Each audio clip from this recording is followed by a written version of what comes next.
shirkadda dawooyinka soo saarta ee Pfizer ee fadhigeedu yahay dalka Mareykanka ayaa sheegtay inay dawo heshay cudurka COVID-19 oo dunida si weyn ay farta wadnaha uga haysay. hase ahaatee dawadan ayaa hadda maraysa marxaladda tijaabada saddexaad waxaana ka qayb qaatay dad kor u dhaafaya 44,000 oo ruux.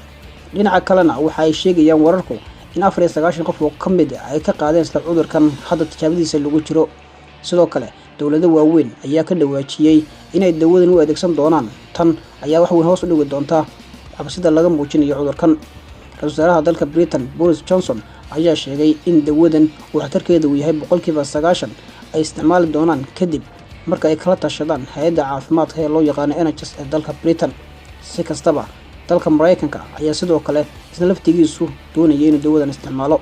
dawladda Pfizer ayaa hadda ay soo saartay waa shirkadaasi ayaa hadda waxay noqon doontaa leeyahay mid hoos u dhigi doonta cabsida dadku ay ka qabaan cudurkan waa haddii tijaabada saddexaad ay noqoto mid sugan ama badqabkeedu sareeyo.